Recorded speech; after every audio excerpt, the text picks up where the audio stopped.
Thursday, 10th June 2021, with the theme Industrialization for Inclusive Growth, Employment and Wealth Creation. The budget month is a consultative process which continues to ensure that the interventions spelled out by government as proposed in the budget are able to address the needs and certainly the welfare and aspirations of all Ugandans. This e-conference forms part of that consultative process and has the following objectives. 1, to provide a platform for discussion of the national budget priorities to enable the public gain further understanding of the budget.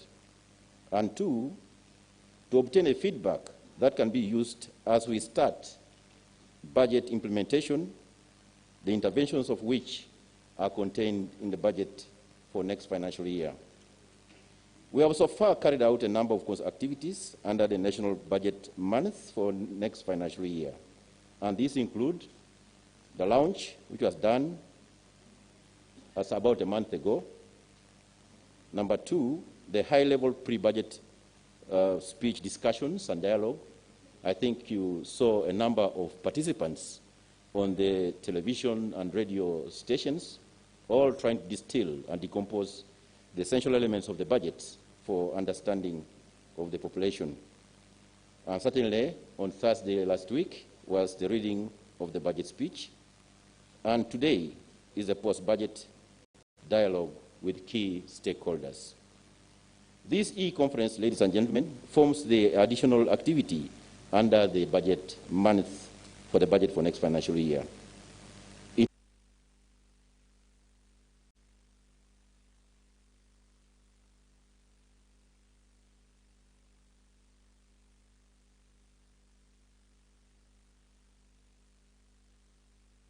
Enhanced monitoring and vigilance for better economic outcomes and improved service delivery. In that regard, therefore, I would like to draw your attention to the highlights of the recent economic performance before I delve into the critical interventions for growth and economic recovery for next financial year.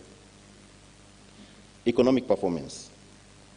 Despite the impact of COVID, the Ugandan economy grew by 3.3% during the fiscal year 2020/21, compared to the revised 3% registered in the financial year 2019/2020.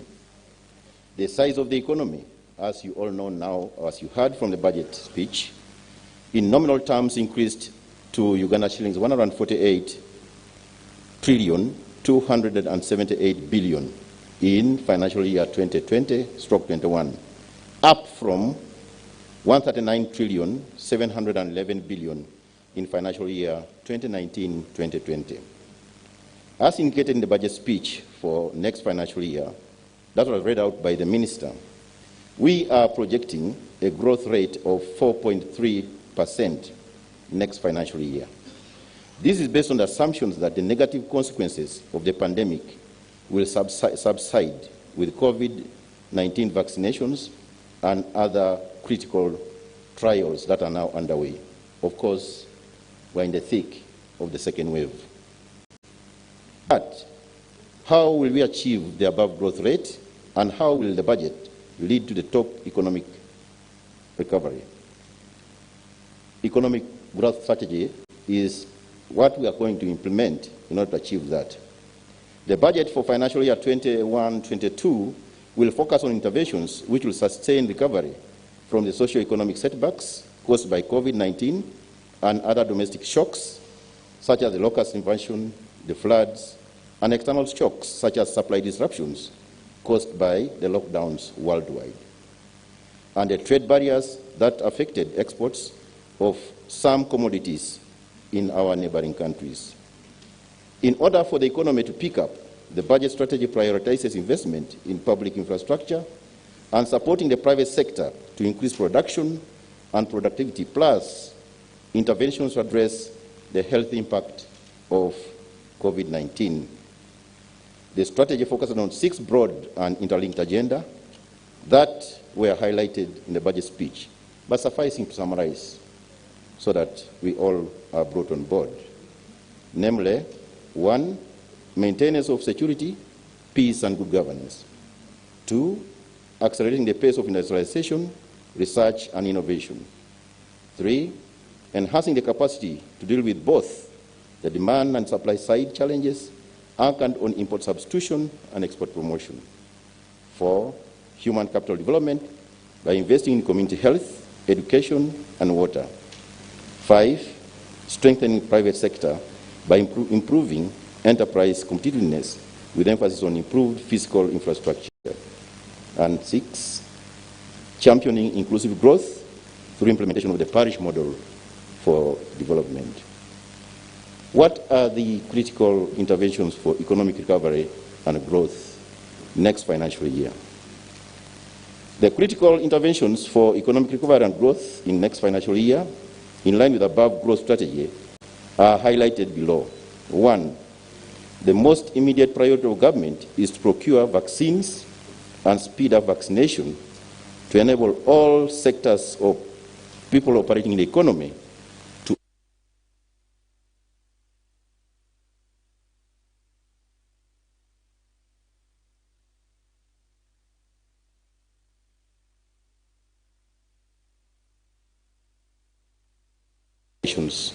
to resume. The government intends to immunize at least 22 million Ugandans before full day opening up.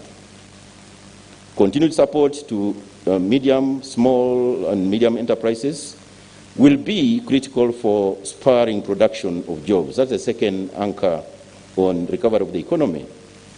Government will therefore extend the credit relief and liquidity assistance measures, and most importantly, create an SME recovery fund with clear guidelines for eligibility and access by earmarking part of the UDB fund for SME to support SME in distress. 3, safeguarding against poverty vulnerability.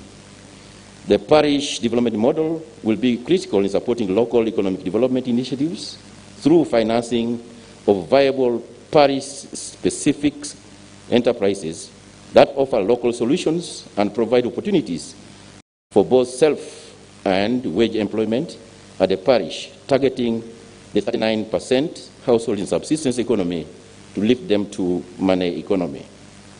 This will translate into an increase in both household incomes and aggregate demand. It will require certainly high-level organizations or mobilization of the people in the parishes to engage in enterprises that they best understand, assisted by the 7 pillars of the parish model. 4, harnessing the growth opportunities. Taking the FDI for oil and gas-related infrastructure development will spur investments in the economy, including FDIs themselves, both direct and indirect jobs, local enterprise growth, including forward and backward linkages to agriculture, tourism, and the development of petrochemical industries. 2, export market opportunities, as provided in the Africa Continental Free Trade Area and infrastructure development, including, among others, the linkage with DRC to provide evacuation of the badly required output from Uganda into that huge market, among others.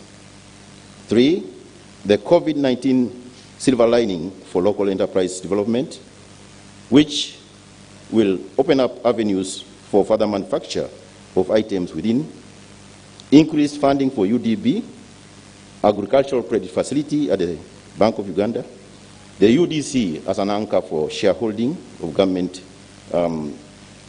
in quite a number of enterprises, to provide cheap credit and import substitution in production, therefore filling up the local demand vacuum created by COVID-19 supply disruptions. 5, quickly address competitiveness constraints by improving reliability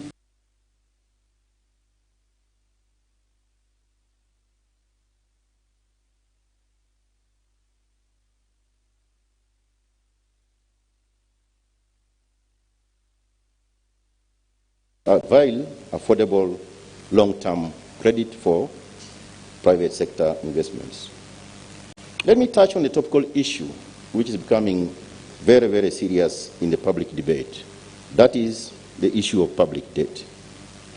Whereas public debt is projected to rise to 51.9% of GDP next financial year on account of borrowing for key infrastructure projects, especially in transport and oil and gas sectors, it is projected to decline thereafter on account of increased domestic revenue as government implements the domestic revenue mobilization strategy. And we shall be able to discuss this in detail as we go on. In conclusion, therefore, I believe the growth strategy above will facilitate economic recovery and re-engineer economic growth. The Ministry welcomes any ideas that can further improve the efficiency in planning, budgeting, spending, prioritization of interventions, generation of more domestic revenues at a low cost, as well as accountability for public resources. I therefore wish to thank all partners, the panelists, and guests that have made this event extremely possible this morning. Any additional information on the budget can be obtained from our website, www.budget.go.ug, and the budget toll-free line 0800 229 229. I thank you for God and my country.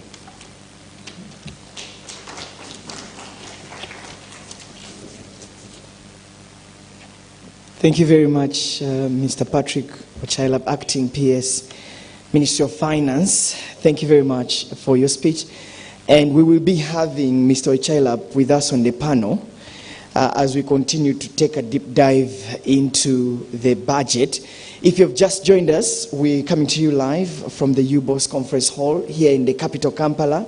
And we're discussing the Post-Budget Speech E-Conference 2021, trying to break it down under the theme Industrialization for Inclusive Growth, Employment, and Wealth Creation. We are live on different TV stations across the country, live on NBS TV, we are live on NTV, we are live on BBS, we are live on UBC, we are live on Smart 24, and we are also live on Salt TV, as well as URA TV. We would love you to be part of the conversation on Twitter. We'll be able to get your views, and on Facebook, and we will put these very serious concerns and issues and contributions to our panel. Right now we're going into a discussion for our first panel, and I want to invite Mr. Patrick Ochailab, who is the Acting PS, to please take your seat, sir. We will be breaking it down how you are going to help us and the economy to recover. You're sitting in a very big chair, sir, and you and I have interfaced before on some of these issues. So I'm really happy that you are here, and we are going to help break down this budget to the tiniest core. I want to invite Mr. Michael Atingi Ego, who is the Deputy Governor for Bank of Uganda, to please come and take your seat. And Bank of Uganda was very, very instrumental in stabilizing the economy while we were going through that wave during the COVID-19 pandemic at the thick of it. We will look at how Uganda's financial and monetary policies helped the economy to recover, or are still helping the economy to recover. We want also to welcome the Executive Director of Csbag, Mr. Julius Mukunda, to also come in. Julius and Csbag have really been instrumental in the budgeting process, and they've given their honest views and opinions on the budget for every financial year. And they can be the independent eye that can actually put some context to many of the issues that we're going to raise today. Offshore, we will be joined by the Executive Director of the National Planning Authority, Mr. Muvawala, who will be joining us online. I hope we have him already. We will be certainly engaging him on the strategies that are supposed to be implemented to help the economy recover, but most importantly to fit into the national development plan. So allow me to take my seat first of all, and then we can go ahead.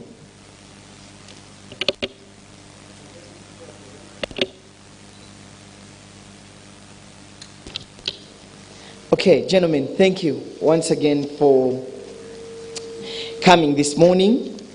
You'll allow me, first of all, give another opportunity to the PS, first of all, to set the agenda.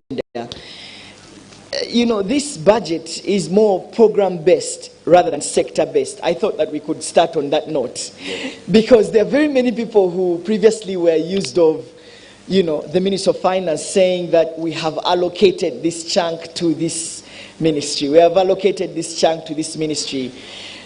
But it's more of program-based. And you should, this morning I was talking to one of the journalists. I told him, what do you think about the program-based budget as compared to the sector-based budget? And there were mixed reactions there. But first of all, I want you to help us understand. Let's get the bare minimum right. Why did the Ministry of Finance and government at large decide to go with a program-based budget as opposed to the sector-based budget? Thank you very much, Moderator, for that very clear question. The sector-based or ministry-based allocations in the past have been applied over the years for determining the resources that go to sectors for implementation of government programs. But over the years, it has been realized that the attainment of the desired transformative aspects of the economy remained reasonably elusive, more especially when you look at the poverty numbers and also the people who are living in subsistence economy. We clearly see that despite this country being predominantly having a good comparative advantage in agriculture, there have been a number of interventions in the sector under the sector-wide approach. For example, the seed distribution under OWC was about 500 billion shillings per month.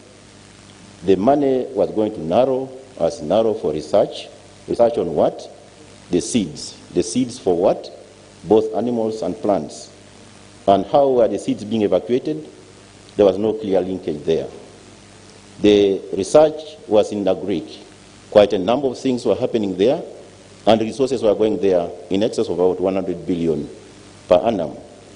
And you find that Nagric was researching on high-level production of animals and also production of other agriculture-related issues that we are researching on. All these were producing scientific information, high-quality seeds, high-quality breeds of animals, but somehow the linkage within the sector to deliver on transformation of the livelihood at the household level of high-yielding seeds, high-yielding animals was difficult to come by because they were operating, each of them in silos, delivering standalone mandates and so on and so forth without a correlation that would otherwise bring the totality of the development that's required. That's a transformative approach to the livelihood at a household level. On recognition, realization of that, and as NDP 3 was being formulated, it was then agreed that, no, let's put together all these sectors which are having a common objective of transforming, say, the lives of people under the agro-industrialization anchor, improving productivity and agro-industrialization. That then links up the various players in the sectors to truly work together, not in silos, and create the change that we want in the program to deliver on the result that we want at the end of NDP 3.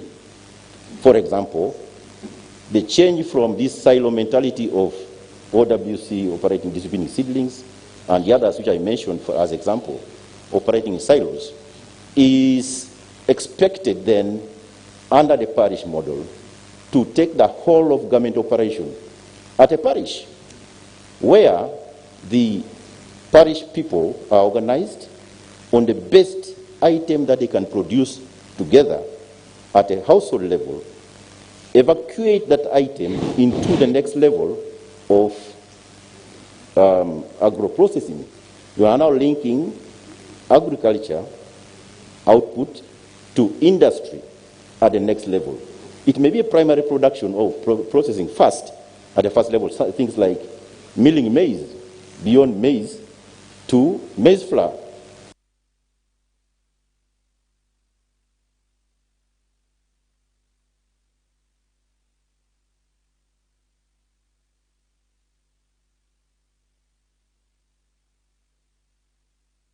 Carrying maize individually to respective markets, or having people drive all the way from neighboring countries or even within Uganda to buy the whole of gardens before you harvest, and then you don't get even a good price at that point in time.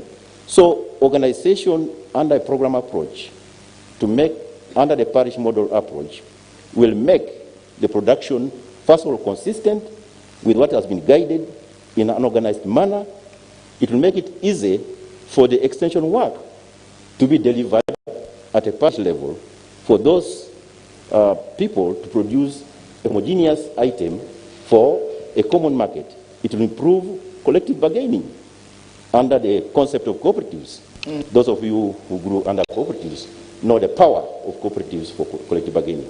It will also link that output with now our rural electrification program, where the rural growth centers are going to be serviced, or if they're not yet connected, they're going to be connected to electricity for them to do the initial primary processing of those products. Yeah. And so on and so forth. Okay. So a program approach, therefore, is a holistic way in which we want the government to operate, move away from the silo mentality, and deliver on a common program for transformation of society. And it's measurable, it's monitorable, and we can be able to follow through with clear targets, because the NP has gone further to develop the program indicators. Okay. We'll try to get to the parish model in just a bit. Michael, what do you think about this type of budgeting? From your view, program-based budgeting as opposed to sector-based budgeting. Your thoughts on the budgeting process? Thank you very much. While I'm not a fiscal economist, I have something to say. Certainly, I think the idea of operating in silos is not very helpful, because you find that you might be addressing an issue in one sector and you get some success in the sector. But to the extent that there are linkages in the economy, if you've not addressed a constraint that explains the delivery of the output from that sector, you could actually end up not realizing your result. Let me give you a very basic example. Suppose the financial institutions extend credit for the growing of maize. You recall, those of you who are old enough, there was what they call the rural farmer scheme that was undertaken by UCB. These guys gave a lot of money, and there was a bumper harvest of maize, but they had nowhere to market it. So what happened? These guys ended up with maize in their granaries. The UCB credit officers went to demand for the loan. They said, look, we can't market. If you want, take the maize, right? A more recent case is we had good weather last year. We harvested a good amount of maize, but we can't export the maize to Kenya because of the standards are not being met. So how do you ensure there is coordination in delivering of some objectives? So I think a program-based approach, in my view, tries to identify where all the weaknesses are and address those things, so that from point A to Z, you have a smooth flow in delivering the objectives. So I think I agree with the PS in the adoption of a program rather than sector-based allocation. Okay, great. Julius, issues around accountability under such an approach, but let me just get your thoughts, overall thoughts around the programs-based budgeting rather than the sector-based budgeting. Yes, I think, thanks, Son. I think,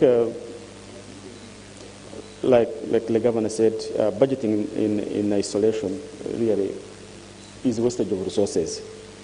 One of the things we realize, of course, is that you'll find that a ministry, for example, is budgeting for, these free zone, these industrial parks. Agric is doing one, KCC wants to do one, Ministry of Energy, then you have Uganda Investment Authority, and you are wondering, are we in different countries? So it really reduces duplication. And I think for me, that's one thing I like about it. It must reduce, it should reduce duplication. Is it doing it now?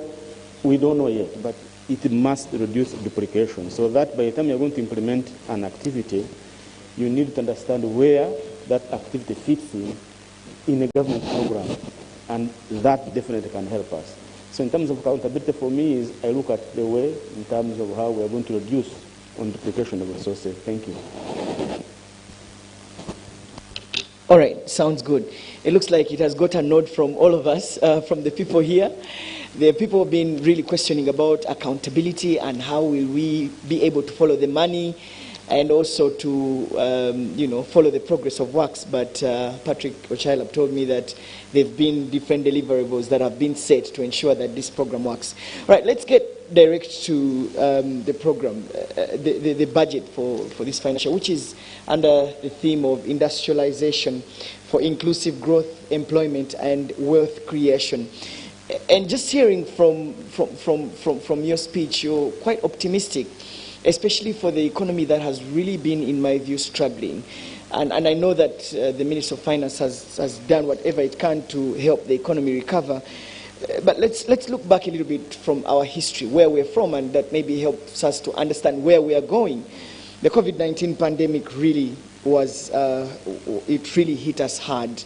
The foreign direct investment significantly dropped. The service sector literally collapsed. The retail, wholesalers, people were into the accommodation, food business, everything went to its lowest. They sacked people off their job. In fact, according to the Ministry of Finance, they say about only 10% in SMEs were able to reopen until October 2020, when 93% of them were asked to come back to work. So we come from a background of an economy that has really been struggling. The tourism sector badly hit. The transport sector at that time was badly hit. And the second wave is coming. So this is why it's important for us to look at where we were from and where we're going. And then you're focusing on industrialization. So let me maybe perhaps start with Bank of Uganda here. We went through a very rough time, and BOU really played a significant role. How did you manage to stabilize the economy? And what lessons do we learn moving forward as the second wave approaches and as we're going really deep into the financial year? And what is going to be the role of the central bank in stabilizing the economy? Michael. Maybe you can switch on your mic, sir. Again, no, I'm not used to these things. So. Yeah, thank you so much. I think at the onset of the pandemic, we were very much concerned about how do we save lives. And as a result, we went into a lockdown. So there were some unintended consequences of this lockdown. The lockdown, as a result of the movement, the restrictions in the movement and the disruption of the supply chains, resulted into weakened economic activity. And that weakened economic activity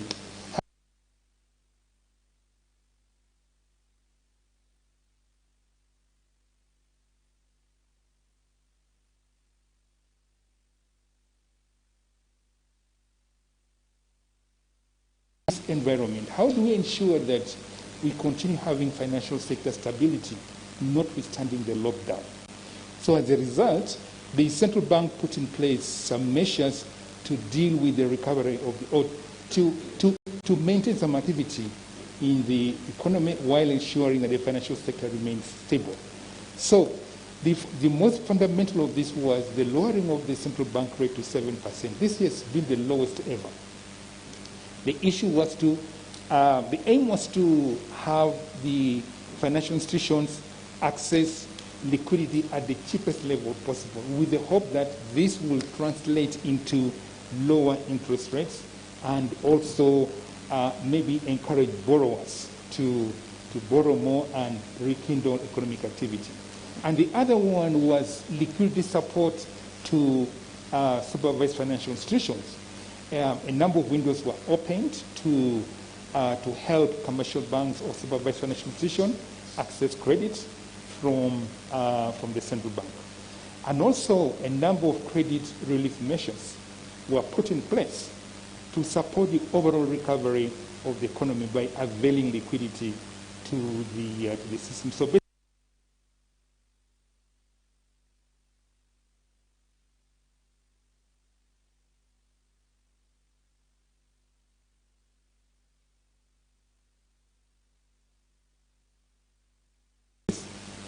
I think overall, there has been recovery, but it's uneven, and going forward it is uncertain because it's dependent on the extent to which economic recovery is going to go forward. If, as we project the recovery in the medium term, then we think that these measures are also going to bear fruit. We are yet to understand what is the impact of this partial lockdown that has been put in place. And is it going to be over after 42 days? Or are we going to extend it? There's all this uncertainty, and that feeds in to what happens to the economic recovery. But let me briefly go to the outcome of this. When you look at inflation has been benign. It's been low for a number of reasons. The capacity of people to buy, to purchase, has been limited. Even if you got money today, since you do not know what tomorrow is going to bring, you are likely to keep in your pockets or in your bank account, waiting for that rainy day. So your spending habits are kind of like constrained. So aggregate demand has been weakened, all right? And then also there is the supply side, the supply chain disruptions, okay, because of the restrictions, the movement of transport. Yes, look at this inter-district movement that has been put in place. For you now to move, I don't know, a ball, a saw from Wakiso to my home district in Soroti, I mean, it is really constraining, all right? So all the supply chain disruptions also affected it. Now, to build on the aspect of weakened demand, you find that Ubos will tell you that the producer price index, inflation has gone up, but the consumer price index inflation has not risen as much. Because of the supply side disruptions, your producer prices have gone up. But because of the weakened demand, people are not purchasing these goods whose prices have gone up, so that has constrained the ability. Then finally, on the impact of commercial banks, at the beginning of the lockdown, on a monthly basis, banks were asking for 600 billion shillings of restructuring. This is now down. That was in March 2020. In March 2021, the applications for restructuring are only 60 billion. That's a reduction of 90%. And that shows you that the economy has kind of like begun to recover, and then so the capacity to repay the loans has improved, and then also the capacity of the supervised financial institution to rehabilitate the loans has improved. Now, who are these guys who are still asking for restructuring? These are the sectors that have been badly hit by COVID-19 and whose recovery is prolonged. It's mainly education, tourism, and other hospitality industries. So that's what I'm thinking, that maybe we need to think of a program. How do we target these sectors, the recovery of these sectors? Because it is affecting the economy in terms of education, in terms of tourism and what have you. So I don't know, the PSST, you might have to think of some fiscal measures. And listen, Michael, I agree with you entirely. Whereas, and this is where it's all coming from, the service sector, for example, contributed 44% to our GDP, service sector itself, at least according to that. And of course, it was followed by industrialization at 26% and agriculture at 23%. So from the figures, you're looking at the service sector, and it employs so many people. And the service sector too includes the very people you've been talking about, the education sector, that in my view was employing, according to the statistics from UBOS, over 20 million Ugandans employed by the education sector. So I think you're right to think that the Ministry of Finance needs also to factor them in. And how do we help the service sector get back into business, even amidst this pandemic? I know we are going to talk about industrialization, but I want us to be alive to the fact that the service sector contributes greatly to the GDP.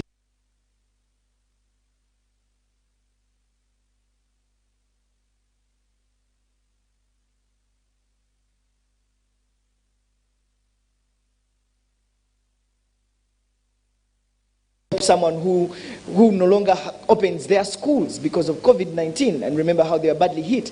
Let's address those people.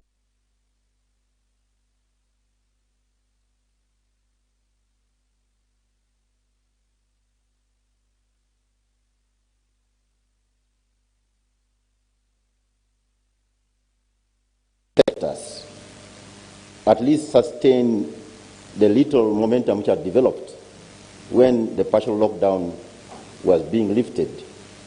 The answer lies in, I think, in my opinion, 3 areas. Area number 1, with respect to education and maybe tourism and these other service sectors, is unfortunately going to hit on the expenditure side again with respect to what we ought to do. Namely, within these 42 days, it is very important that the health sector, together with the education sector, implement a number of measures that may mitigate a continued lockdown after the 42 days. What are these kind of measures? For example, it is necessary that while vaccination of all teachers must be done before the 42 days, if the vaccine becomes available, because I'm told also that there may be a constraint there. But I think if the vaccine becomes available, it's very important to start vaccination of the teachers so that at least by the time we reach the 42 days, every person who is going to be in contact with the pupils becomes vaccinated. Number 2, it will also be very important to address the issue which I saw from the private school operators, which was a proposal that they need to be assisted to have isolation facilities in their schools, or at least group schools around a radius of, say, 5 to 10 kilometers, where if a pupil or a student is identified to be having this virus, is isolated from the rest, that's after 42 days, and put in that facility, and that facility must be linked with the referral health system, so that the presence of sick students or teachers in schools is quickly linked up with evacuation. As I said, unfortunately that requires a physical expansion to have facilities grouped around areas of a radius of, say, 10 kilometers. I'm not a public health expert, but I think this is the kind of thinking that ought to be going on if we are to mitigate further damage by further extensions of this. The third issue, which also requires another fiscal expansion, is certainly to have the health workers who are competent enough to handle the isolated cases in those areas where the isolated people are, give the basic treatments and so on and so forth, and also be able then to relay them to the next level of the medical care. The third area, which I think all of us are now familiar with, oxygen is running out everywhere. Oxygen is running out everywhere. So I think the expansion of the capacity to produce oxygen to supply those areas and hospitals, the areas that I mentioned about, for quick attention of the qualified medical personnel to administer it, because I had a program this morning, doctors are saying, please don't buy a cylinder of oxygen and go and pump yourself in the house. So it's necessary to have, as we expand the number of medical people to attend to those who are falling sick, it's also necessary to expand the requirement for the facilities. Together with oxygen then is the therapy that we are talking about. What is it that we're using now to keep 98%? Not everybody who gets COVID dies. So to keep 98% alive, what is it that we are doing? Of course, SOPs is a LCM. SOPs must be there. That will be the starting point. But those SOPs must also be practiced in all schools. And that's what I said is another expansion of the fiscal side. To have education sector open up, to have tourism sector. What I'm talking about in education can also be extended to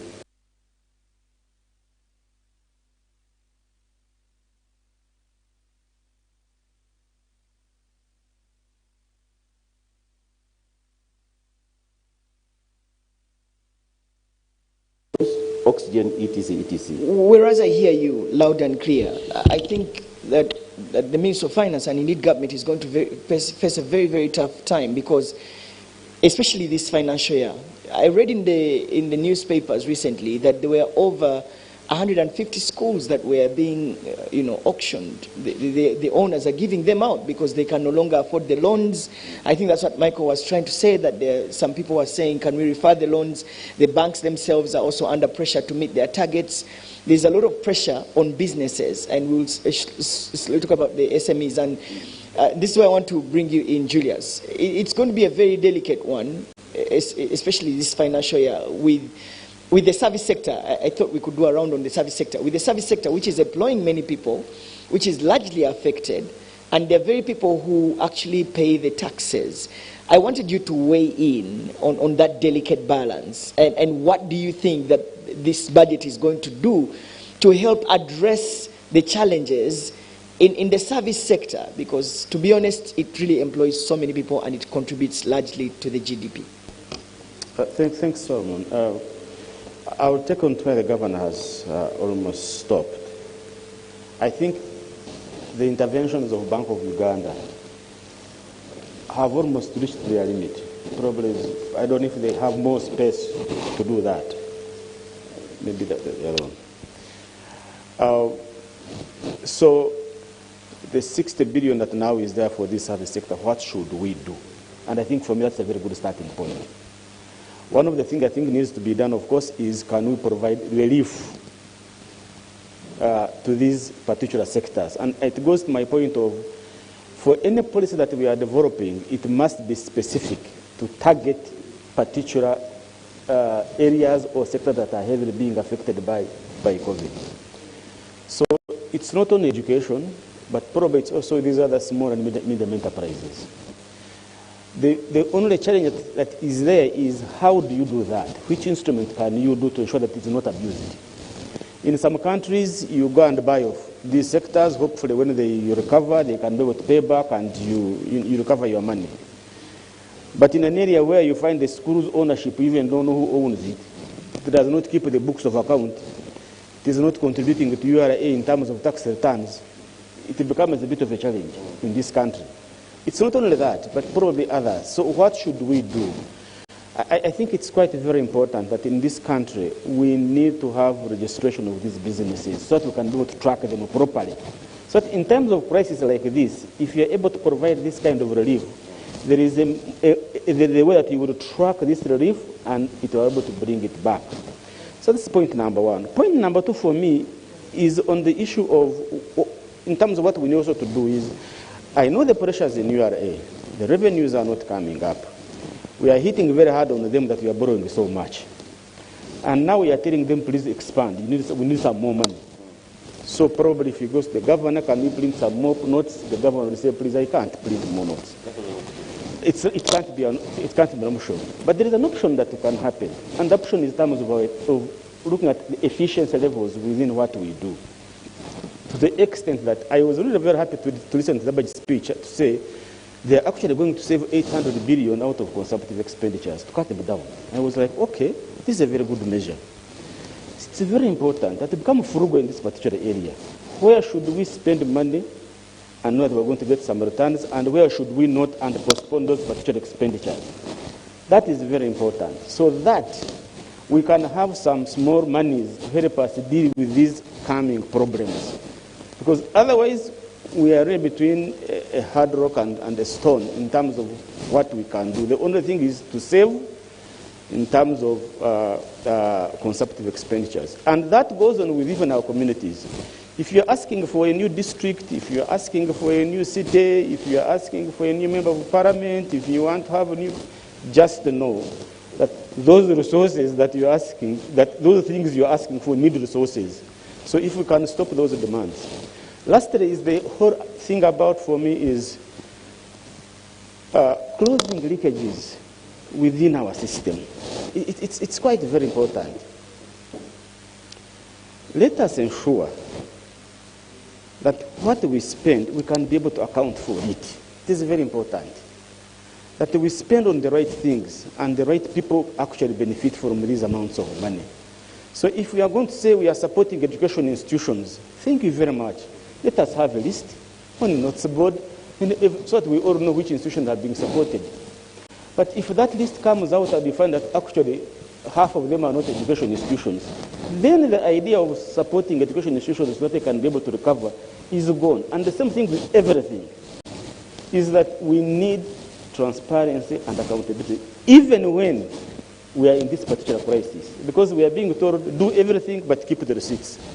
But if at the end of the day we have no receipts to show, then I can tell you that the impact of COVID is going to be even much worse than what we're expecting at this particular moment. Thank you.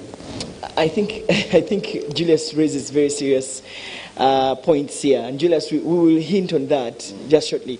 But let's cross over and talk to Dr. Joseph Muvawala, who is the Executive Director of the National Planning Authority.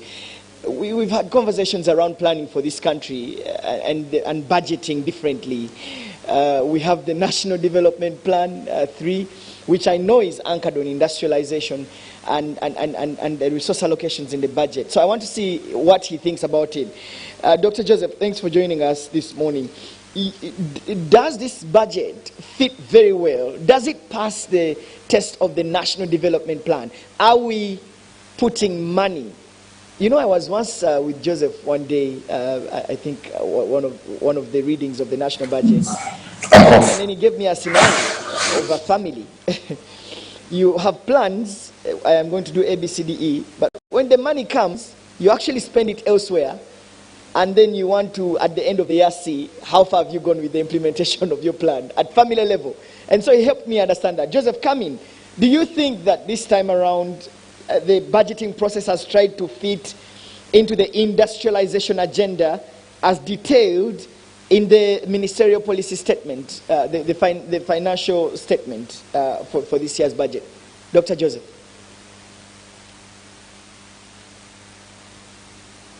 Thank you very much. This is critical. Whether our budget has been allocated to the areas we think are critical, mainly industry. Now, the answer is yes and no. We are operating in very unusual conditions right now. I do not expect the budget this year to be able, we have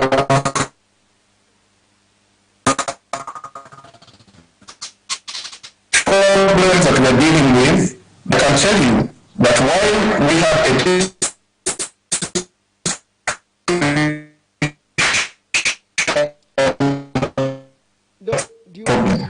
and I'm using the need to be fair to our colleagues. We have a discretion. Yeah, we have a discretion problem. Do we have the space that we need to be able to spend on? We have made some expenditures fine, but it has not covered the most important parts of our industrialization agenda. Dr. King has alluded to the issue of maize. We produced maize. We are going to continue producing maize, but we have a standard problem, and we have not allocated money to standards. It means we will continue spending, producing maize, and not be able to export. Why? Our budget, we have a wage, which is almost bloated.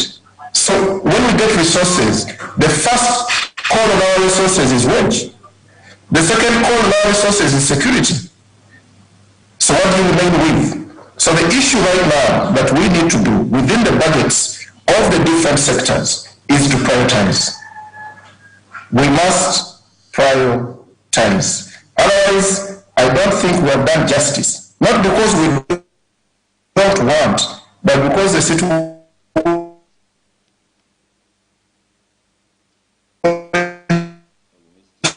in which we find ourselves is very, very complicated.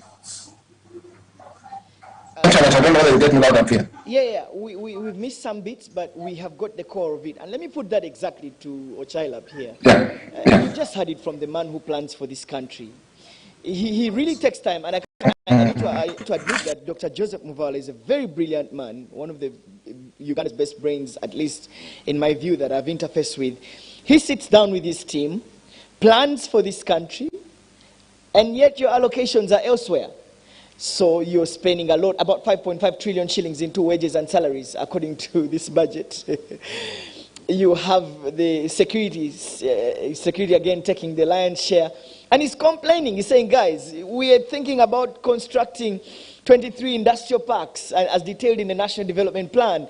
We are thinking big into industrialization, and yet you're allocating money elsewhere. You are literally, disheartening the man himself. You've heard him, Ochila. Do you want to comment on this? Are we getting our priorities right in this case, as Dr. Yes. Muvala was saying?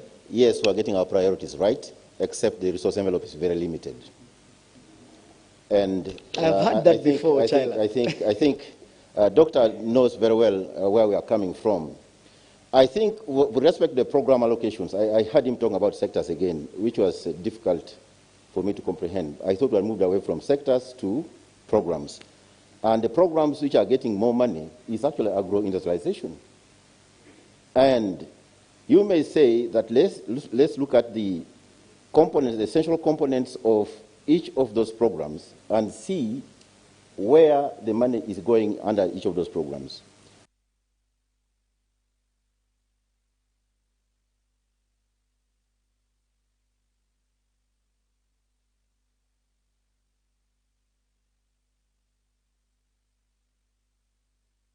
About 7.7 choice of where we want the industrialization agenda and the thematic areas of the budget for next financial year to go.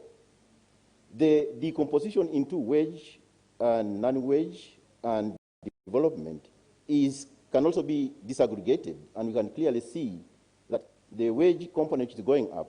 It's not actually going to wages of this administrative cadre, no. It's going to wages of scientists. The increase in nurses that I was talking about, I was not talking from the blue. I knew there is a need for us to increase the wage bill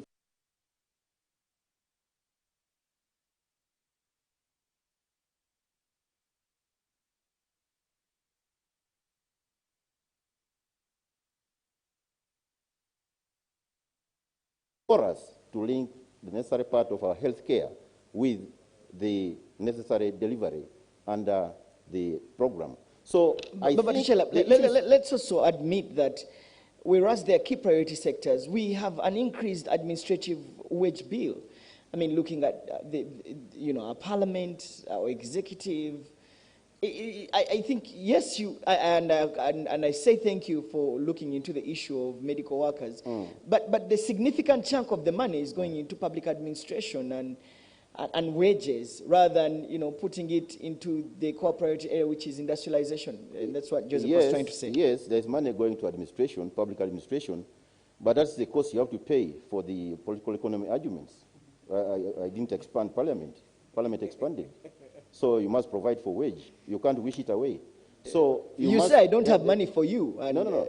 Because but it's not to you say... You plan for this country, Ochila. Yes, so you cannot just say that Parliament is expanding and I have to look for money to pay salaries. You say I don't have those resources, period. I said so also. Now, thank you. Now, let's come back to the issue. I think the ultimate objective is really that we must be able to see that money has gone into the areas that we think are going to deliver. It's not going to be an overnight affair. We are going to continuously emphasize the incremental allocations in the subsequent financial years. We are not going to deliver NDP in 1 year. No. We are going to deliver it in a 5-year period. But have we started the journey? Yes. In which programs? Those programs that I think we shall be able to get the detail about in order for us to start the journey and continue measuring. And what we can do is not control the past. We cannot. It is to control the future. And I agree with Julius when he says we should stop certain public administration expenses expanding. With respect to debt, I think we have no choice, because when revenue collapsed, we had to borrow more in order to sustain the activities of the economy. So I think these are the kind of trade-offs you have to make when you're allocating resources to various competing demands. Patrick, we'll talk about debt in our last round. And I thought that we could talk a little bit more about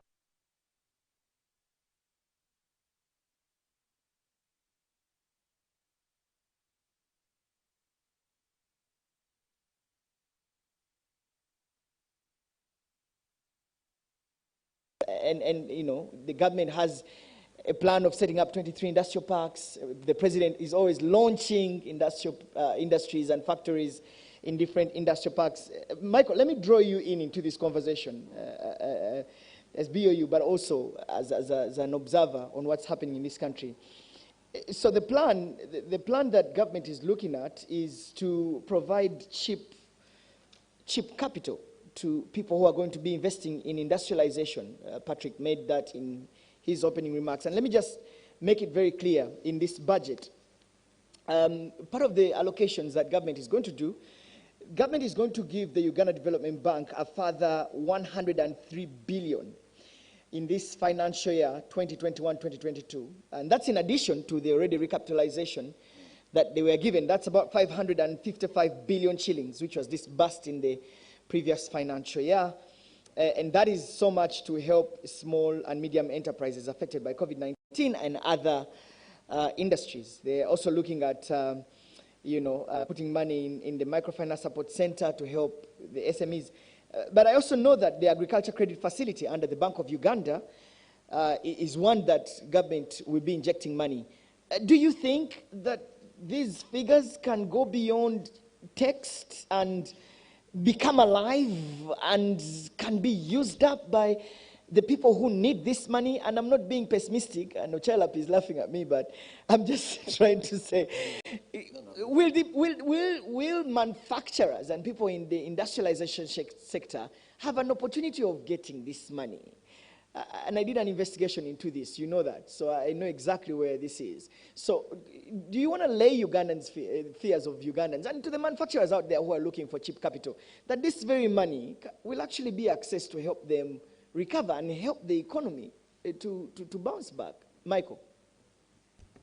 Thank you so much. I think the size, the demand for resources that is needed for recovery is quite enormous. And what the budget has provided may not fully meet it, all right? Like the PS has mentioned, the resources are very scarce.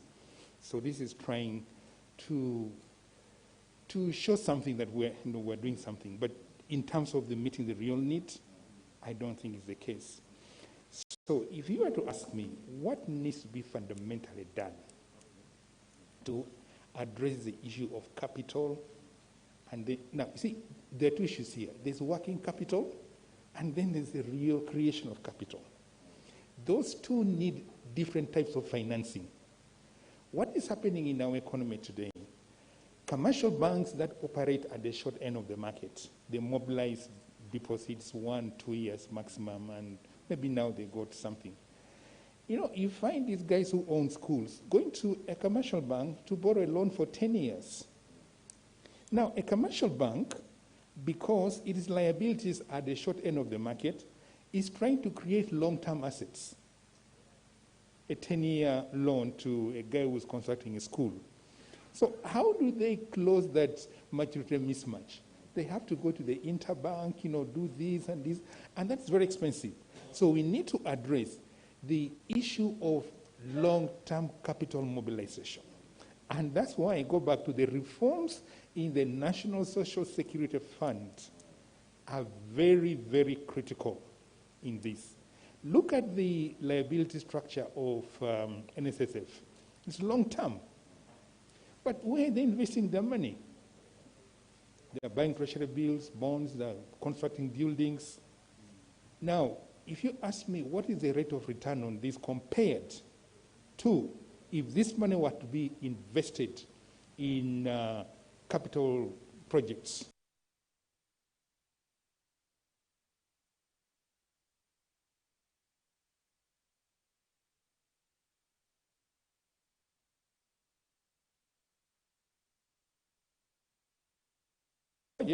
could maybe be partly covered, okay?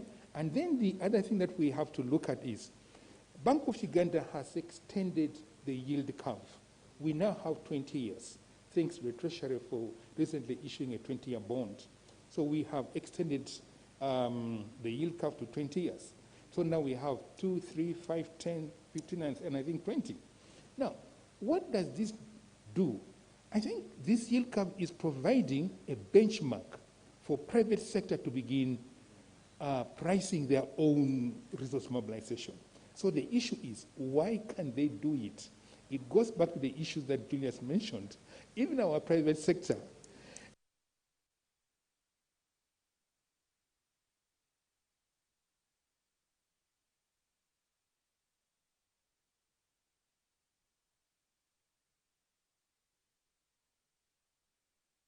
we are not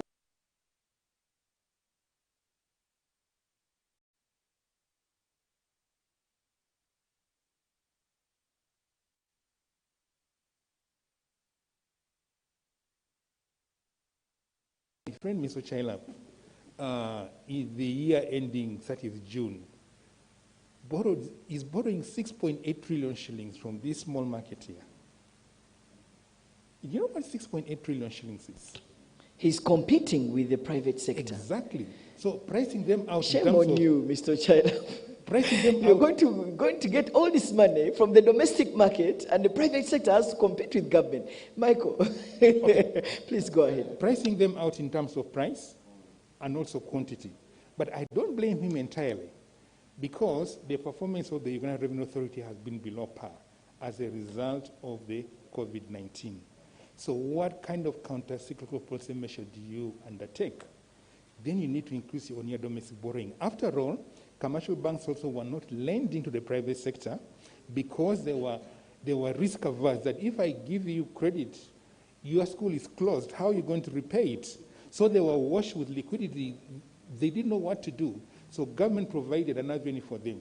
So what is important is, what does the PSSU do with that money that they're borrowing? Are they going to rekindle growth from that money? So that is the critical issue. And I think Mr. Chailab should address it, that the money he borrowed, what did he use it for? I think that's what he should answer. Then we can go ahead. No, I agree with you, Mr. Chailab, but that will come in after Julius. You get this money, where do you put it? Yeah. I thought you would put it back into the private sector to help it recover, but you'll be answering that shortly. Julius, your thoughts on that issue? Access to cheap credit for the private sector in a long term so that it can, help in the manufacturing and production. Yes, I think he just put it right today. The whole thing around the maturity mismatch. Yes, we have those manufacturers who want 10-year, 20-year, loan period. We also have the grain millers who probably want 2 to 3 year loan period. I think it goes back to my first point, to have targeted policy actions. If we know we are going to do industrialization, we need long-term capital. Is it there? And that's why I go back to China. Is he providing it? Is UDB ready to provide that? But also I want to see my grain millers get something to be able to start and produce this particular add value to maize. Is he providing that from the money he's picking from the domestic market? So two things. One is, in my opinion, UDB is not meant for grain millers. My understanding, UDB is for commercial people, big factories, these big companies. Julius, Ochailap is saying he's giving them. Yes. So Ochailap is saying he's giving them 103 billion shillings for this financial year for small and medium enterprises. Yes. So the next. I'm then yet to see those guidelines to say now, UDB, please stop give this amount to small scale and this amount to the big boys and guys in the market. What I would have loved most to see is to replicate the ACF, for example, which is for commercial farmers, to also do for small scale and medium, commercial farmers.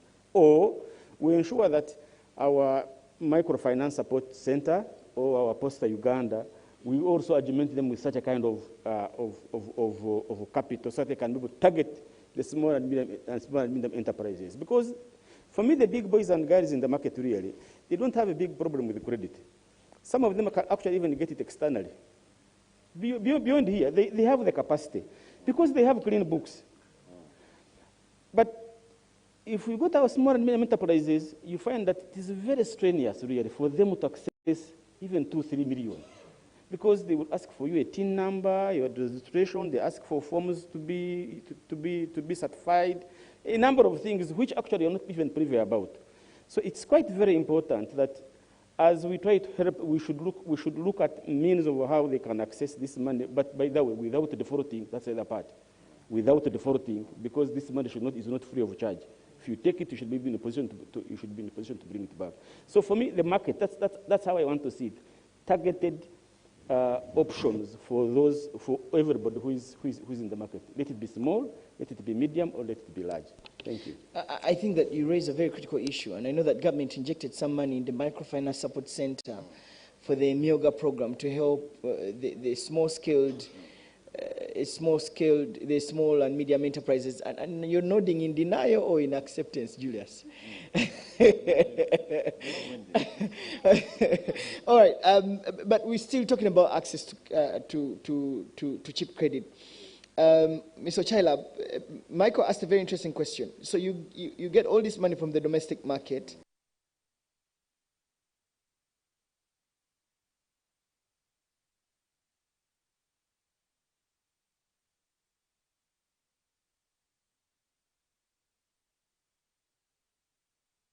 NSSF alone, because NSSF is not the retirement benefit sector, it's not the pension sector as a whole, but it's the largest player in the pension sector. The pension reform, generally, started with the creation of a regulator, but when it went to the next stage, where we were supposed to reform the entire pension sector to determine the rules of the game of the players, both government and the players in the pension sector, I think that was a bill which was withdrawn later on because there was a mix-up between the debate on NSSF amendment to the NSSF Act, where some people argued that by amending the NSSF Act and having UBRA, then you are done with the reforms. Far from it. So I agree with the governor that I think we need to start the aspect of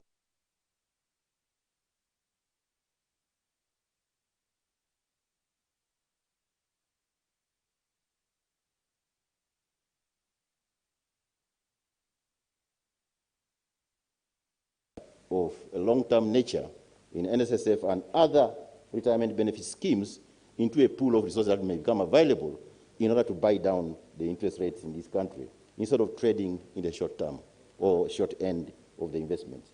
That is a very, very important thing that we should do. Fast track the agenda in reforming the pension sector so that we liberate this money for long-term capital investment. That's a solution for mobilizing money domestically for long-term capital.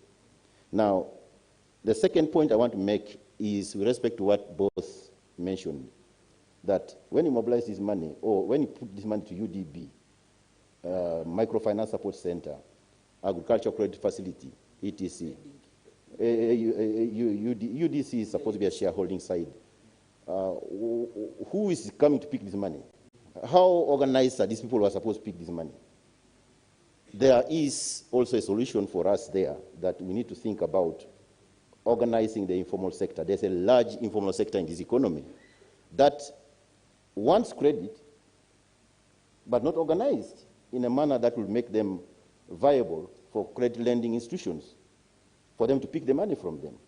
So we owe a duty also collectively for us to organize, encourage the traders to keep books of accounts, encourage the business community, small, to keep books of accounts, encourage them to form together, to form stronger institutions to be able to borrow. You can imagine all border borders, for example, may want credit. They are small scale and micro, but where can they go individually to borrow in order to buy more capital, which is the border or something like that? So the whole equation about organizing businesses from informality to formality is very critical. And partly that's why the Myoga will do very well. I mean, not the Myoga, the parish model will do very well if we start organizing right from the grassroots from production function coming upwards and supplying the industry in a consistent manner. Now, let me go to the issue, where does this money go? Of the 6 trillion that I borrowed this year, 2.6 trillion went to replace the revenue which I thought I was going to collect for financing the things we are budgeted for, but did not come as a result of the disruption, 2.6. Then there were other COVID-induced expenditures, up to about 1.6 trillion of imports of things which we had not budgeted for in the budget, that we had to import as a result of either import or buy as a result of COVID. For example, we also had to buy posho and beans. We were not budgeted for posho and beans for the people who became vulnerable the following day a lockdown was instituted. That's to stabilize the basic stabilization that's necessary in the economy. We had to give money for a mioga, which are not in the budget, about 400 and something billion. All these details are there. Out of that money, we also had to give money to a number of other areas that were in imports especially of the PPEs. You remember the story about PPEs before we started manufacturing locally? You know how much went there. It's quite a hefty amount of money. And then, of course, we had to undergo some recruitments also in order to address the shortfalls, which became glaring. And I think this COVID thing is the right time for us to really do something better in our health service delivery. I hear you, and Michael was looking at you with this eye of like, did he invest any of the money into the private sector though? But yes, private sector got it indirectly from the resources that went to Mioga. I hope that money reached those people. So a limited extent of about 400 billion. Private sector got that money from there. And there are quite a number of, we also had to pay up to about 600 billion on the outstanding areas. Of course, we have government services, so we have to strengthen them. So I can give a detail, but I think this money went for a good cause. And I hope it did, because I know that you sanctioned an audit into where that money is, and you have a report on your table that shows the detailed inconsistencies in the accountability for the different sectors that you gave this money. And I hope you act on that report, because I know it's on your table. We shall. And if you don't, I will act also on it. So you tell me to go away. I'll happily go. All right. Okay, let's talk about, let me bring in the National Planning Executive Director. Dr. Joseph, you've really been hearing it closely from the gentleman here. I wanted to draw your attention to NDP3, which is really your masterpiece, and it's a masterclass, I should add. But do you think that this budget is going to support the NDP in terms of attracting foreign direct investments in any way? Have you also, as the National Planning Authority, been supported to help this plan come to life? Dr. Joseph. Thank you very much. First and foremost, the budget strategy is spot on. The budget is attempting as much as possible to support the plan. Have we been supported? Yes. Have we participated in this budget? Yes. Do we have a problem? Yes, we have a problem. As a team of people who are budgeting for this country, we are frustrated. I know, I am particularly. There are things we want to spend money on, but we don't have the discretion. We don't have the money. For me, that's the issue. We should now be discussing how much discretion do we have as budget people in this country to affect change in this country, when there are certain fixed items that we cannot touch. So for that, I can tell you, yes, we are supported, but I want us to take this analysis a level lower and go to the people that are receiving this money. Whatever budget remains, is it actually improving? I could see my brother in difficulty telling you what the 6.8 trillion did. That is the situation we are in. It's an emergency situation. We borrowed money from the commercial market. We did not use most of it for investment because of the issues that are, and we are going to pay it back. And when you look at our payment receipts, they're increasing every day. So I think we should stop this song of whether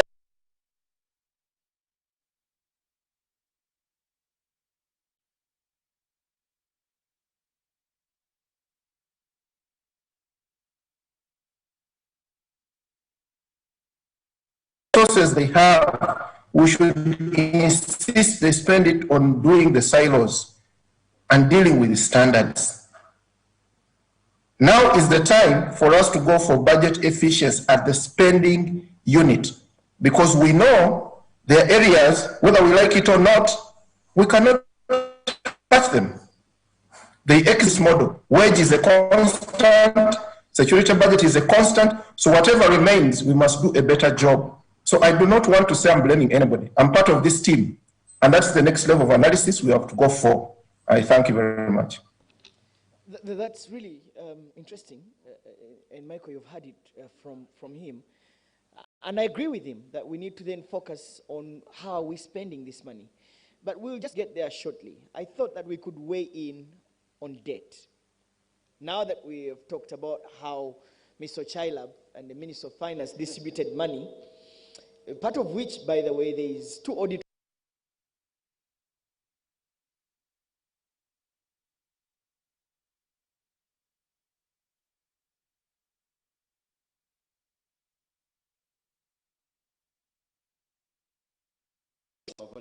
You're validating. You're validating it. We'll get to it shortly. But let's look at where this money really is going to come from. And perhaps once we've understood where it's coming from, then it can help us really get serious with how we can actually spend it. And this is the last round of questions for us. Let me break it down for our viewers. According to the Ministry of Finance, this is how the money is going to be got. And so the budget is 44.7 trillion. Domestic revenue amounts to 22 trillion, of which 20 trillion will be tax revenue. Now, URA, its target has increased from 18 to 20 trillion, 20.8 to be exact. And the 1.5 trillion will be non-tax revenue. Domestic borrowing for this financial year, 2021-2022, is going to be at 2.9 trillion. So, as we're trying to recover from the money that Ochila got from the domestic market, he's going back to the same domestic market to get an estimated 2.9 trillion. Then we are looking at the petroleum fund resources that amount to about 200 billion. Then we have budget support accounts for about 3.5 trillion. External financing for projects amounts to 6.8 trillion, of which 5.5 trillion is from loans. And that means we're going to the international markets like the IMF, the World Bank, the African Development Bank to get money. And so we're looking at an estimated 5.5 trillion shillings. And of course, the 1.3 trillion will be from grants. And money from local government goes to about 212 billion. And then domestic debt refinancing will amount to 8.5 trillion. Whoa, that's interesting. And so I would ask Michael to weigh in, but why should I first ask Michael to weigh in? Let me first ask Ochila, because you are the one who really broke down these things. You're the Secretary to the Treasury. So we're planning, but we don't see where to get money. We have to go back to the domestic market. Do you think the resource mobilization envelope for this financial year is feasible, in your view? Then I can bring in Michael and Julius to weigh in. Thank you. The domestic resource mobilization strategy is consistent with the financing requirements for the NDP3 programs for the second year running, but for start of the program approach to budgeting. 8.5 trillion, let me start from down there, is actually a rescheduling of the payments which fall due by issuing a new debt. So it doesn't come as part of what we actually spend on the actual expenditure side. It's a reorganization of debt such that whatever matures, I issue a fresh debt and roll over. The only thing which comes up for expenditure is the interest rate at which I'm rolling over. And of course, that's what Dr. Ting said. It's also growing, and we all know it's growing. So it is not a financing coming to pay for the infrastructure projects or what. It's coming to replace a financing, borrowing coming to replace the borrowed money which falls due, but it's not going to be settled at a particular time. If our revenue improves, as we aim for expansion of the economy, we should start actually paying off. When the money becomes due, we pay off instead of rolling over. So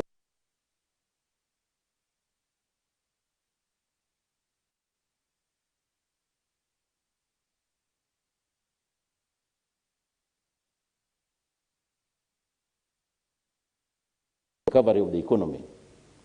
And no sooner had the budget been read, or was it read at a time when a mini action has already been taken again on the lockdown, then it will have possibly an impact on this 20.7 from URA. So that's a first knockdown effect that you need to watch out extremely carefully as you assess us on our ability to forecast and also collect money from a domestic market in order to finance our own expenditures. The rest of the expenditure, 2.9 trillion actually, is we're falling back to the position pre-COVID situation of domestic borrowing. And this is about close to 1% of the, close to 1% of the GDP, the 2.9 trillion that we're borrowing from the domestic market. We want to maintain it around that level. It's consistent with our long-term projection of the level of domestic borrowing. And you see, domestic borrowing is not bad per se. It's not bad. Because are you sure it's not bad? It's not Mr. bad. China? Domestic borrowing is not bad. And I think Dr. Ting will come and support that. Because if you assume a situation where... I'm not sure if he's going to support you on that. Let me finish my point. Domestic borrowing is not bad because it's part of the ecosystem, the financial system in the country, that private sector alone may not be able to support the financial sector stability. But this domestic borrowing is equally good in order to balance out other macroeconomic parameters with respect to the financial sector stability. So 2.9 is well calculated and assessed to be a reasonable level. In fact, this was a level we were pre-COVID. But when COVID came, that's when we jumped to 6 point something this financial year. But otherwise, pre-COVID, if you check in the books, you find that we have gone back that level of domestic borrowing because we are mindful of the need not to impair the private sector in this borrowing. So the architecture of the budget and its financing are consistent with our medium-term targets for growth and also debt sustainability.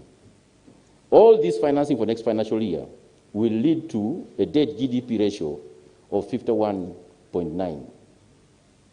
And the minister mentioned it is not a surprise to you. And we have calculated, it's 51.9. It has breached the 50% mark, but according to, if you compare ourselves with regional economies, we are much, much better compared to the regional economies. Some of them are 70% on net present value. These are nominal value. 51.19% is nominal. Other countries, or even on net present value, discounted cash flows of debt, they are much higher than 51.9%. So we think our debt position is quite consistent with our growth target and also consistent with the level of economic performance that we are targeting. Let me bring in Julius because he's the expert on debt really on this issue. Julius, listening to Mr. Chilab, he's telling us there's a lion coming, but don't worry, it's not going to eat you up. You know, I got it all together. But it's coming, it's approaching. It has increased from 49.8, and he's saying it's coming closer at 51, but don't get worried. We're still in a very comfortable.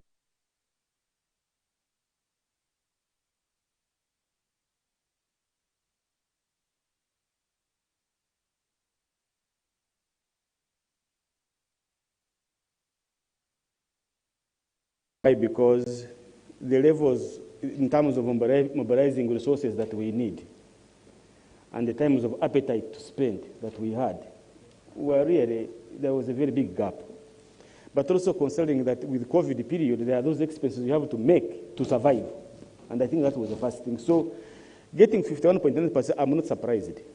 And if we go in another third, fourth lockdown, it might even go even further than that. But what is my biggest problem, Solomon? I think my biggest problem is not because of the debt rising, but the way we utilize it is where I want us to put more efforts. Is that even if we hit 100% debt to GDP, what are we actually utilizing that money for? And I think Michael asked that and said, where is the domestic, where are we putting the domestic loans we are getting, where is it going? Where are we putting it? And for me is, number one is we need to address issues to deal with our absorption capacity, that the money we borrow, we have the capacity to absorb it. That's number one, because when the Auditor General tells you that some projects are actually not absorbing all the money, then you have a problem. That means that he is paying for loans that that have not been dispersed. So we need to deal with that. The second thing we need to do, Julius, that's a big issue. That's a big issue. And I looked at the report that Csbag released too on that issue. We are paying interest on money that we have not even absorbed. I mean, and that's not our figure. It's the Auditor General's figure on what we are paying on the money we have not dispersed, and the Secretary Treasurer definitely knows about that. And why is it so? Because we have some challenges here in this country. First is you want to start a road and you have no right of way. Because you thought actually you can pay off people and you put a road, but somebody has a shrine or is burial ground, you know, a cemetery there. And even if you give them $1 trillion, they don't care. They just want their ancestors to remain in peace. Those are the kind of things that actually have delayed most of our projects. So you go to project redesigning again and all others. So I think it is very important that before we get this money, we are prepared to move on. Let me deal with on the domestic debt. I think domestic debt, the domestic borrowing, for me is the commercial banks definitely will not give us money, the ordinary people around, because they know there is somebody who has the huge appetite for it and they can pay back. So you keep the money, even if you keep it half of the year, because you know at the end of the year he's coming to pick that particular money. So in terms of speculation, you know that the government is going to come and borrow money from you. So instead of borrowing to Julius and you start running around him all the time to pay back, you know there is a treasure that is not going anywhere. They're able to pay back.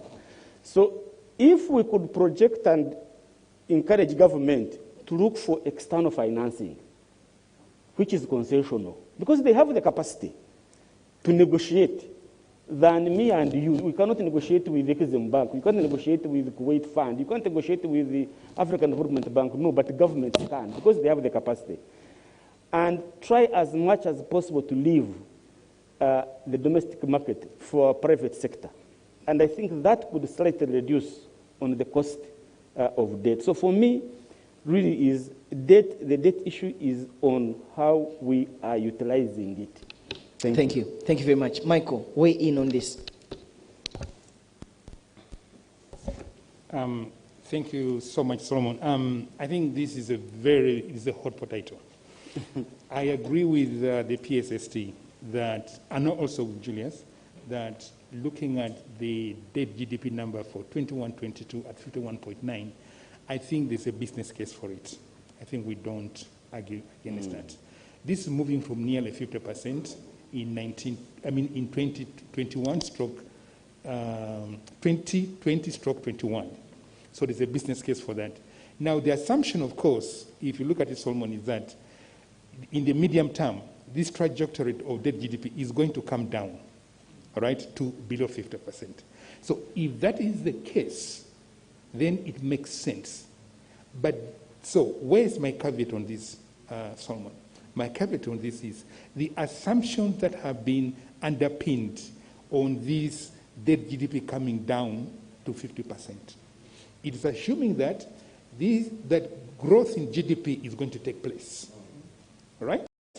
And also it assumes that we are going to mobilize sufficient revenues to finance the repayment of this debt, and that we shall have sufficient forex to repay the external debt. So there are three key indicators that we're looking at. Debt GDP, what's going to happen to your GDP going forward? And what's going to happen to your revenues? Already, currently, for every 1 shilling that we're collecting in tax revenue, 30 cents is going for the servicing of debt. Can you imagine the impact of that on health and education and what have you? Could have been substantial. Debt servicing is consuming every 25 cents from every $1 that we're getting. So these are the assumptions. So there are risks around that scenario.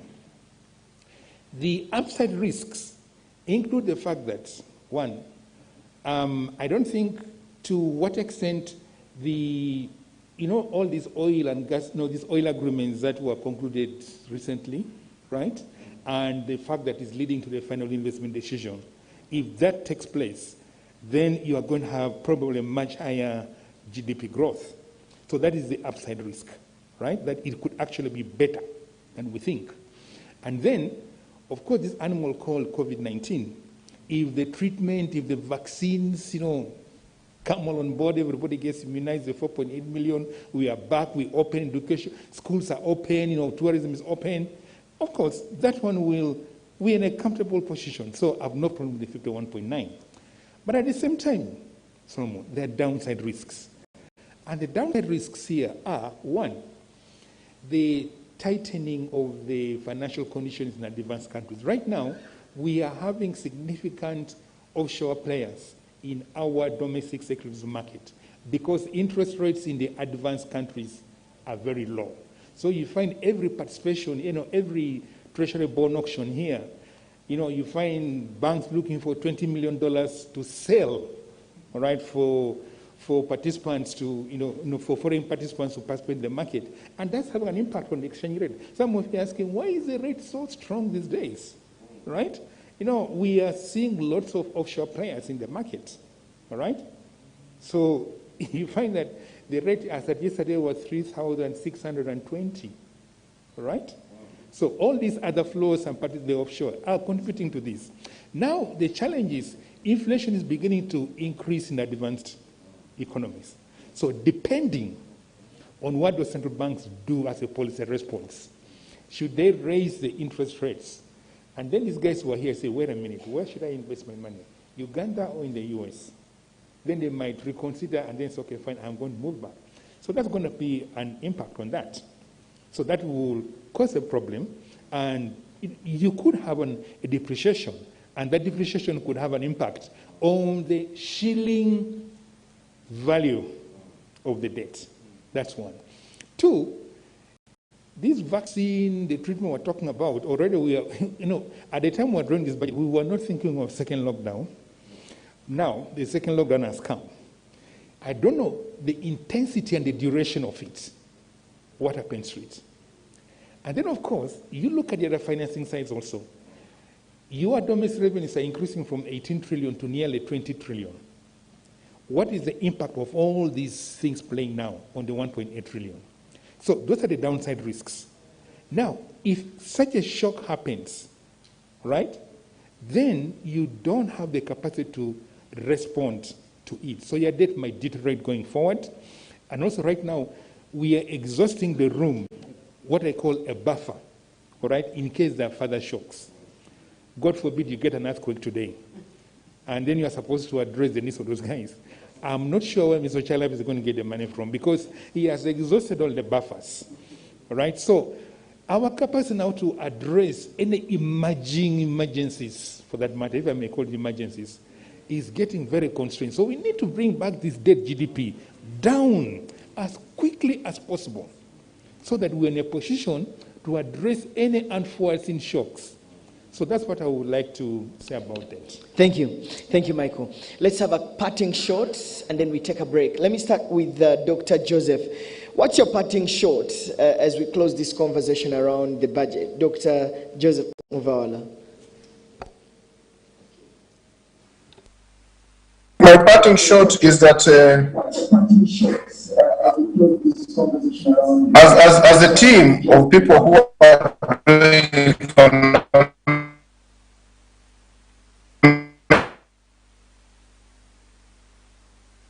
management in this country, we are doing, and therefore, I'm not so much worried about the debt GDP ratio.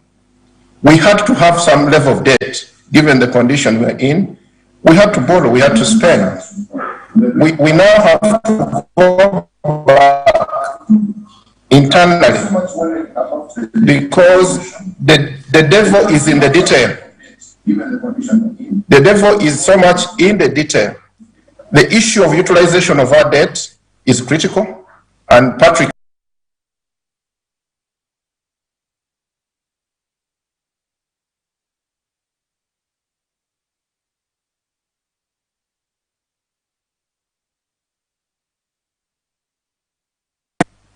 for me, that's why I have a problem. If I am in charge of NPA, I'm a spending unit to deliver something, and I am not doing it well. For God's sake, why is my contract still running? I should go home. Because we are going to continue borrowing, but we must utilize those resources better. And the spending unit now, that's where we need to concentrate. The entire discussion today has been on the strategic issues. I would like us to have another discussion on the detail in the spending units. That's where we're going to get it right, because we're not going to get more money quickly. We will not have the discretion. We're not going to change COVID right now. We must ensure that whatever resources we get, we spend it well. There must be a disincentive for failure to spend well in this economy. With regard to informal sector, you don't have to force them to formalize. But the moment you give them an incentive, they will formalize. I am a maize miller myself, but why should I formalize? Even when your credit does not help me, why should I formalize, for God's sake? Your power is too expensive for me.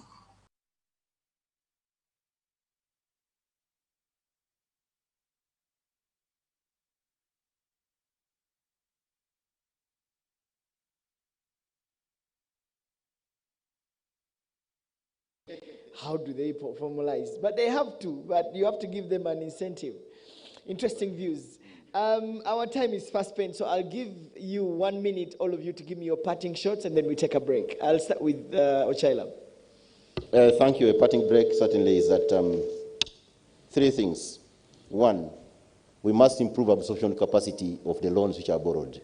And in that respect, I've directed some of my staff to do a thorough analysis between now and September. And a report out of that will have specific recommendations on what to do, including sanctioning the accounting officers where resources are not absorbed. Because lack of absorption is a danger in 2 ways. 1, it occupies the fiscal space that would otherwise use for getting resources for other sectors. 2, and most importantly,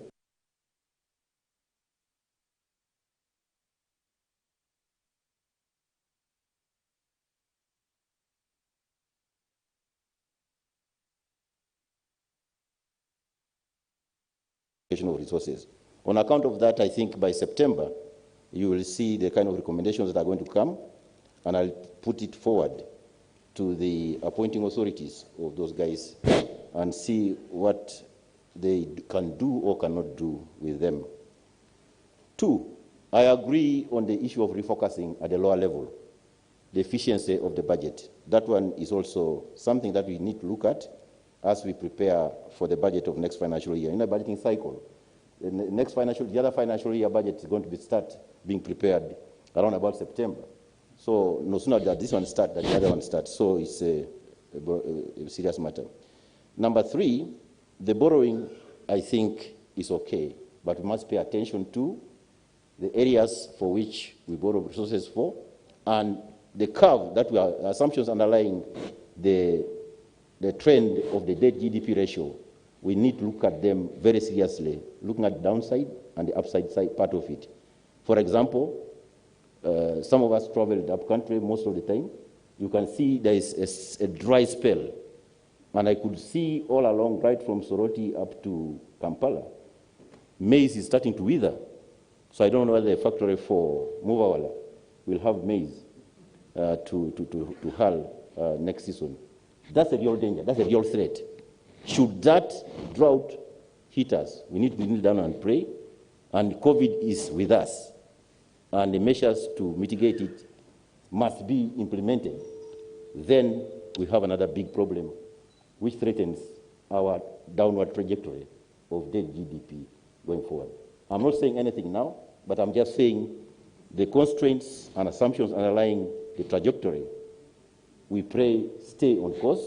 But if there are new areas, such as I've seen, the drought is a very serious matter that we need to pay attention to. Thank you. Thank you. And Ochila mentioned to me earlier a couple of months back, he said the reason why he was able to sustain and help the economy recover was because people had food.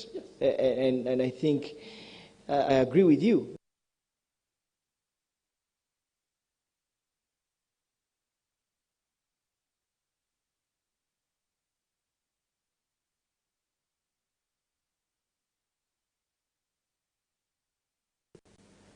We've been taking this, you know, when we say macroeconomic stability, it's like we take it for granted. You know, having a stable inflation, you know, stable exchange rate, your financial sector is working. Solomon, if these things were not working well, we would not be having an economy to talk about for. And therefore, to those who were behind it, really, I think for me, we are very grateful for that, especially the Bank of Uganda, Ministry of Finance for that. Lastly, is this partnership we are on today, is that to have a civil society, you know, CRT, Csbag, Ministry of Finance, URBOU, to talk about the things that affect us as a country. I think these platforms are very important. And to the citizens who are listening, some of these things, that we all have a role to play to ensure that we recover as an economy, we also benefit from it. So I'm looking forward for more engagements, but also suggestions on how, and not only the person's income in the pocket can increase so that we can all live better. Thank you. Thank you. Michael, you have the final say at this, your punching thought. Yeah, thank you very much. I'll be brief. Yes, I agree with Julius. Let's not take macroeconomic stability for granted. The thing is very important for the discussion we have. Without macroeconomic stability, we wouldn't be discussing this. That's one thing. And then two, back to the topic of this, growth, employment, and wealth creation. We need to focus on micro, small, medium enterprises. How do we address this? These guys are employing a lot of people. Chances for job creation are in there. So how do we work with the micro support center, UDB, you know, all these kinds of, including the SEF? Solomon, I've been begging Ochila to give me more money for SEF. Because SEF, if you look at the NPA of NCF, is under 2%. And we're lending money to guys in the rural areas. You know, you give me about 10 billion, only 10 billion more. That thing could translate the lives of so many people. And then secondly, the issue of digitizing for financial inclusion, all right? Because we wouldn't be looking for money in the budget if these guys were financially included. They had access to financing. So we need to pursue the digitization agenda, all right? So that we have more e-payments come on board. We have more of these micro, small, medium enterprises also accessing financial services so that they're included. Then we can see how to build on credit investment on that. And then finally, building resilience in both financial and non-financial institutions to withstand all the shock that we're talking about. Because tomorrow we are going to have another shock. So what is the capacity of our household and institutions to withhold another shock? And then finally, domestic arrears. If we could clear domestic arrears, we could also solve problems in the banking sector. Because to date, there are a number of NPAs in the banking sector which are linked to non-payments by government to the private sector. So I know Mr. Chalab gave some little money in the budget, but if we're talking about restarting growth, another increase in domestic arrears would go a long way to restart growth. And then, of course, debt, mindful of GDP. Can the GDP we are creating raise taxes, raise exports to finance debt service? Thank you so much.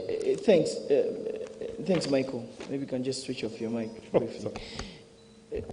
Ochela, Michael has concluded in two things that for me are take home. One is that you need to pay domestic debt. Why aren't you paying people? Why aren't you? Service providers are crying. There's no liquid money. You did well during the COVID-19. Pay people. Why don't you pay them? Pay people. Pay. You took their services. Pay for them. I budgeted for another 400 billion next financial year. And that's what I have verified. Because also the payments, some of them are claims. And claims need to be what? Verified. So until I verify, I can't pay. But I've verified 400 billion. I'm happy to announce I'll pay 400 billion next quarter, beginning next month. Okay. And also, you give Michael money in the agriculture credit facility. Yes. Michael, how much is Ochila giving you? Switch on your mic, Mike. For 2020/21, he gave me about 50 billion. But if you look at the number of applications seated in Bank of Uganda, because of the high success of this thing, the number of applications is so huge. I think we have nearly 500 billion demand. And this thing, Solomon, just beyond record, the performance of this thing is extraordinary. It is a concept that has been proven, it has been established that it can work. So our aim is to grow that thing, and when it's mature enough, move it out of Bank of Uganda, just like we've done for the Deposit Protection Fund, the Institute of Bankers. So we're nurturing, and then with the view of growing it out. So Mr. Chilap, if you could give me more money, I would really hasten that progress. Thank you. Ochila has had. Hopefully they can add you some money. Michael Atingiego, Deputy Governor, Bank of Uganda, thank you very much for sharing your thoughts. Let's give him some love, guys.